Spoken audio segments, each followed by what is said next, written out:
morning everyone, this is Poonam here. Welcome to your social science class. Dear students, we are doing the chapter rural administration. Means जो villages में administration है वो किस तरह से काम करता है. In our previous video, we have discussed about police officers and patwari and their duties. Today we will continue with the topic responsibilities of patwari. So let's start.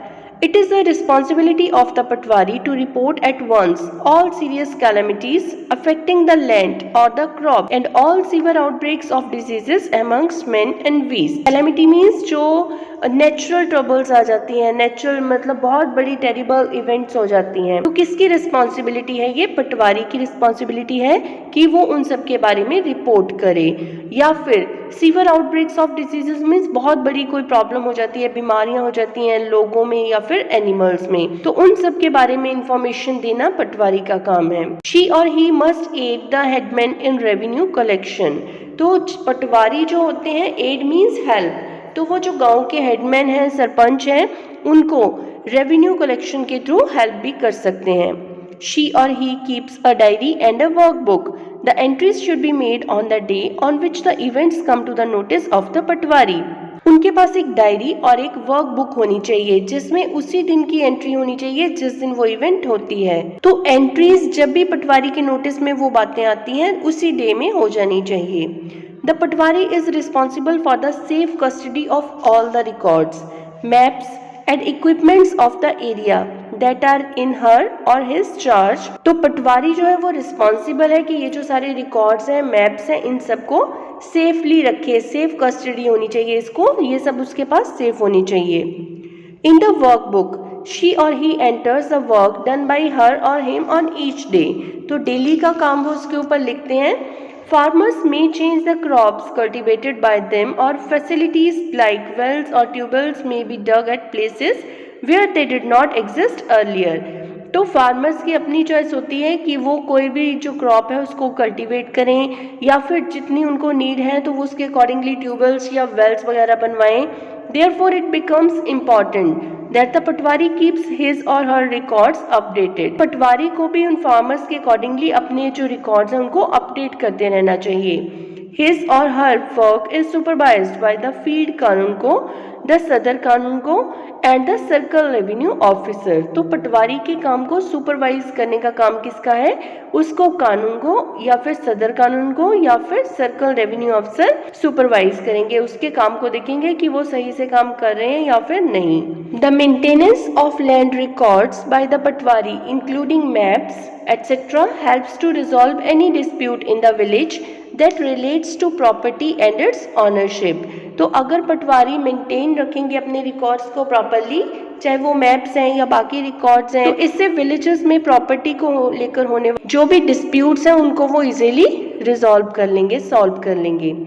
One such record is the खसरा. It is a register of harvest inspection. पड़ताल. तो एक और record है जिसको खसरा बोलते हैं. ये एक रजिस्टर है जिसमें हार्वेस्ट इंस्पेक्शंस मींस पड़ताल के बारे में सारी इंफॉर्मेशन होती है. The Patwari conducts the field harvest inspection in the month of October, February and April, wherein she or he records facts regarding crops grown, soil classification and cultivable capacity of the cultivators. तो ये सारी information जो है पटवारी उसमें रखते हैं. The first 6 monthly inspection starting from 1st October is called खरीफ पड़ताल. तो फर्स्ट 6 मंथ्स में जो इंस्पेक्शन होती है 1 अक्टूबर से, उसको खरीफ पड़ताल कहते हैं. while the second commencing from 1st February is called Ravi पड़ताल. और जो सेकेंड होती है 1 फरवरी से उसको रावी पड़ताल कहते हैं. In the month of April the Zaid पड़ताल इज डन. और अप्रैल में जैद पड़ताल की जाती है. सो स्टूडेंट्स, यहाँ पे आपको पता होना चाहिए कि which crops grow in kharif, rabi and zaid पड़ताल इन योर स्टेट. सो कौन कौन सी क्रॉप्स जो हैं वो खरीफ, रावी और जैद पड़ताल में होती हैं हमारी स्टेट में. तो स्टूडेंट्स, खरीफ क्रॉप्स कौन सी होती हैं? खरीफ क्रॉप्स हम लोग मेनली जुलाई में या फिर रेनी सीजन जब होता है तब हम लोग इसको ग्रो करते हैं और इसको समर क्रॉप्स भी कहते हैं. मेन एग्जांपल्स हैं इसके मेज, rice, soybean and groundnut and cotton also. और रावी क्रॉप्स जो हैं वो विंटर में हम लोग उसको ग्रो करते हैं, विंटर सीजन में नवंबर टू अप्रैल. तो मेन एग्जांपल्स हैं रावी क्रॉप्स के वीट, बार्ले, और pulses. Now we will see zaid crops. Zaid crops जो हैं वो हम लोग राबी सीजन और खरीफ सीजन के बिटवीन उसको ग्रो करते हैं, जैसे कि क्यूकम्बर, पंपकिन, वाटरमेलन, ये थोड़े टाइम में ही रेडी हो जाती हैं। The khasra number is the plot number given to a specific piece of land in the village. तो जैसे सिटीज में प्लॉट नंबर्स होते हैं, वैसे ही विलेजेस में जो प्रॉपर लैंड होती है या प्लॉट्स होते हैं उसको खसरा नंबर कहते हैं, उस नंबर को। The khasra numbers in a village are created once the settlement of the village starts. The settlement officials take the village as a whole and on its map start from northeast and allot a number to each and every plot in each direction and reach the northeast direction again after allotting a number to each plot on all the directions. So villages में जब settlement start होती है तो ये खसरा number भी देने start हो जाते हैं। जो village officials होते हैं वो पूरे village को साथ में लेते हैं और अपने मैप नॉर्थ ईस्ट से स्टार्ट करते हैं और फिर वो सबको नंबर्स अलॉट करते हैं प्लॉट्स के लिए हर डायरेक्शन में, और इस तरह से वापस वो नॉर्थ ईस्ट डायरेक्शन में ही आ जाते हैं। हर जो डायरेक्शन में इस तरह से प्लॉट्स के नंबर दिए जाते हैं। Next topic is administration of a district, कि किसी भी डिस्ट्रिक्ट में एडमिनिस्ट्रेशन किस तरह से काम करता है। All Indian states are divided into a number of districts. At the head of the district administration is the district collector or deputy commissioner. तो इंडिया में जो स्टेट्स हैं उनको काफी सारी डिस्ट्रिक्ट्स में बांटा गया है, अलग अलग स्टेट को। तो जो डिस्ट्रिक्ट एडमिनिस्ट्रेशन का हेड होता है वो डिस्ट्रिक्ट कलेक्टर या फिर डिप्टी कमिश्नर या फिर डीसी होता है। द डिस्ट्रिक्ट्स आर फर्दर सब डिवाइडेड टू फैसिलिटेट एडमिनिस्ट्रेशन। इस तरह से आगे डिस्ट्रिक्ट्स को भी सब डिवाइड कर दिया जाता है एडमिनिस्ट्रेशन, ताकि इजीली काम कर सके। These subdivisions are known as tehsil, taluka etc. These are headed by other officers under the district collector known as तहसीलदार्स, कानूगोस, लेखपाल्स और पटवारीज।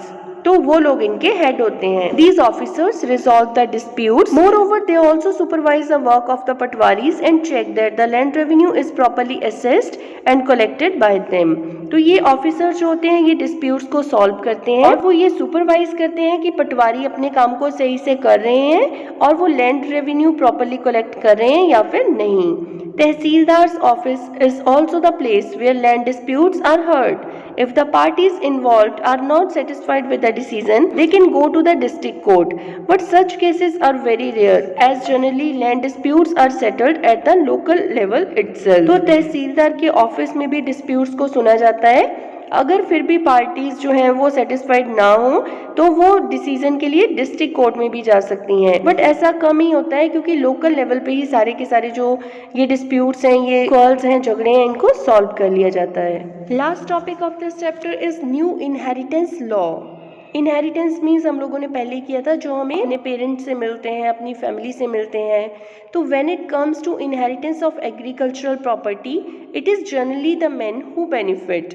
An agricultural property is divided among the sons of a family while the daughters are excluded. तो अभी तो इस law में change आ गई है। Otherwise पहले क्या होता था कि जो मेन होते थे फैमिली के, उनके बीच में जितनी भी लैंड होती थी उसको डिवाइड कर दिया जाता था और डॉटर्स को उससे बाहर रखा जाता था। To remove this discrimination the government has changed the existing law of inheritance.